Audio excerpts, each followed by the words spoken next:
സൈക്കോത്തിക് പടം, അതായത് നമ്മൾ രൂപി വീരടകമായി കണ്ട പോലെ തന്നെ പുള്ളി നല്ലതായിട്ട് തന്നെ ചെയ്തിട്ടുണ്ട്. ഒരു സൈക്കോത്തിക് പടം എന്ന് വെച്ചാൽ മോശമൊന്നും പറയാനില്ല, കാണാം. നല്ലൊരു സിനിമ കേട്ടോ. അപർണ പോലെ നല്ലതായിട്ട് രാജ്വി ഷെട്ടി കിടപ്പിനാട്ടോ നല്ല റോളാണ് പുള്ളി ചെയ്തിരിക്കുന്നത്.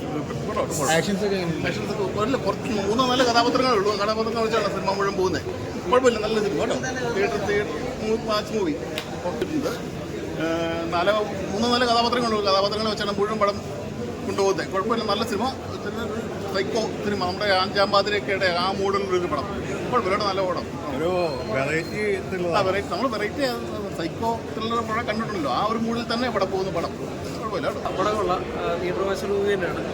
സൈക്കോ ഫിലിമാണ്. രാജ്വി ഷെട്ടി, അപർണ ബാലമുരളിയൊക്കെ അവരുടെ റോള് പെർഫെക്റ്റ് ആയിട്ട് തന്നെ ചെയ്തിട്ടുണ്ട്. പടം ഒരു ഫ്രഞ്ച് സ്പാനിഷ് റിലേറ്റഡ് ടൈപ്പ് ജോണറൊക്കെയാണ് പോണത്. പിന്നെ മേക്കിങ്ങിൽ പടം നല്ലൊരു പിടിച്ചിട്ടുണ്ട്. ക്യാരക്ടർ കുറവാണ്, കിട്ടിയിരിക്കുന്ന റോളുകൾ അവർ ബെറ്ററായിട്ട് തന്നെ പെർഫോമൻസ് ചെയ്തിട്ടുണ്ട്. ഇത് തിയേറ്റർ വാച്ച് മൂവിയായിട്ട് വൺ ടൈം ആയിട്ട് കാണാൻ പറ്റിയ പടമാണ്. വയലൻസ് ഉണ്ട്. സൈക്കോ എന്ന് പറയുമ്പോൾ അതിൽ വയലൻസ് ഹൈലൈറ്റ് ആയിട്ട് ഉണ്ടാവുമല്ലോ. അതിൽ രാജ്വി ഷെട്ടി നല്ല രീതിയിൽ പടം യൂസ് ചെയ്തു. ലേഡി ഓറിയൻറ്റഡ് ഒരു ക്യാരക്ടറാണ് ചെയ്തത്. അപ്പോൾ അതിൽ അപർണ നല്ല പെർഫോമൻസ് ചെയ്തിട്ടുണ്ട് എന്നുള്ളതാണ് ഹൈലൈറ്റ് ആണ്. രാജ്വി ഷെട്ടിയുടെ പിന്നെ അപർണ ബാലമുരളി സൂപ്പർ പെർഫോമൻസാണ്. നല്ല അടിപൊളി ഫൈറ്റൊക്കെ ഉണ്ട്. പിന്നെ എന്താ പറയുക, സസ്പെൻസ് അല്ലാത്തുള്ള പടമാണ്. നമുക്കൊന്നും മനസ്സിലാവില്ല. കണ്ടുകൊണ്ടിരുന്നത് അവസാനം നമുക്ക് മനസ്സിലാവില്ല എന്തിനാണ്. പിന്നെ എന്താ പറയുക, ഇപ്പോഴത്തെ കാലഘട്ടത്തിനുള്ളൊരു മെസ്സേജാണ്. ചിലവന്മാർക്ക് കൊള്ളും ചെയ്യും, ചില ടീംസിന് അത് കൊള്ളും. ഈ മെസ്സേജ് ഈ പടം കണ്ടാൽ മനസ്സിലാവും. കാരണം അങ്ങനത്തെ ടീംസ് ഒരുപാടുണ്ട് ഈ കാലഘട്ടത്തിൽ. ഒരു പടത്തിൻ്റെ സസ്പെൻസാണ്, അത് നമുക്ക് പറയാൻ പറ്റില്ല. അത് കണ്ടിട്ട് വിലയിരുത്തണം എല്ലാവരും. കാരണം അങ്ങനത്തെ ഒരു മെസ്സേജ് ഉണ്ട്. സൂപ്പറാണ്. നല്ല പടം നല്ലൊരു ക്ലാസിക് മൂവിയാണ്. ശരിക്കും തിയേറ്ററിൽ തന്നെ വായിച്ചിട്ട് മൂവി. രാജ്വി ഷെട്ടിയുടെ ഒരു പ്രമോട്ട് അഭിനയം ഞാൻ ആദ്യമായിട്ടാണ്. ഭയങ്കര വലിയ ആക്രമണം, നല്ല അഭിനയം, നല്ല ക്ലോസ് സീനൊക്കെ, നല്ല ഇമോഷണൽ സീനൊക്കെ നല്ലതാണ്. സൈക്കോ മോഡൽ അഭിനയമൊക്കെയാണ്. എല്ലാം അടിപൊളിയാണ്. അപർണ ബാലമുരളി അതിൽ ടോപ്പായിട്ടൊക്കെ ഉണ്ട്. അത് മസ്റ്റായിട്ട് തിയേറ്ററിൽ തന്നെ പോയി കാണുന്നത്. അപർണ ബാലമുരളിയുടെ പെർഫോമൻസ് കാര്യങ്ങളൊക്കെ എന്തോ അപർണ ബാലമുരളി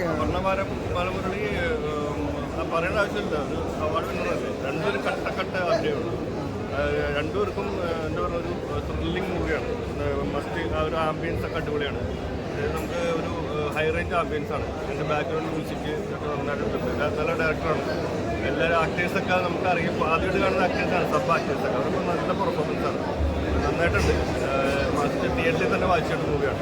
ഫാമിലിയായിട്ട് കാണാൻ പറ്റിയ മൂവിയാണ്. അപ്പോൾ ഞാൻ വൈകുന്നേരം കാണാൻ പറ്റുന്നത് ഫാമിലിയായിട്ട് തിയേറ്ററിൽ തന്നെ പോയി വായിച്ചിട്ട് എങ്ങനെ ഉണ്ടായിരുന്നു? നല്ല മൂവിയാണ്, നല്ല ത്രില്ലിംഗ് മൂവിയാണ്. നമുക്ക് ഭയങ്കര എക്സൈറ്റ്മെന്റ് ആണ് കണ്ടുകൊണ്ടിരിക്കാനായിട്ട്. നല്ല മൂവിയാണ്. രാജ്വി ഷെട്ടി അപർണയുടെ ഒക്കെ ഒന്നും പറയാനില്ല, സൂപ്പറാണ്. അപർണയും രാജ്വി ഷെട്ടിയും കട്ടയ്ക്ക് നന്നായിട്ട് അഭിനയിച്ചിട്ടുണ്ട്. നല്ല സൂപ്പർ പെർഫോമൻസ് ആണ്. ത്രില്ലറാണോ സൈക്കോ ആണോ? ത്രില്ലറാണെന്ന് പറയാം. നമുക്ക് ഭയങ്കര എക്സൈറ്റ്മെന്റ് ആണ് കണ്ടുകൊണ്ടിരിക്കാനായിട്ട്. ത്രില്ലർ മൂവിയാണ്. തിയേറ്റർ എക്സ്പീരിയൻസ് ചെയ്യേണ്ട പടമാണ്. അതെ, തീർച്ചയായിട്ടും. എന്നാലാണ് നമുക്ക് ആ ഒരു ഫീൽ കിട്ടുള്ളൂ. നല്ല മൂവിയാണ്, മസ്റ്റായിട്ട് വാച്ച് ചെയ്യണം.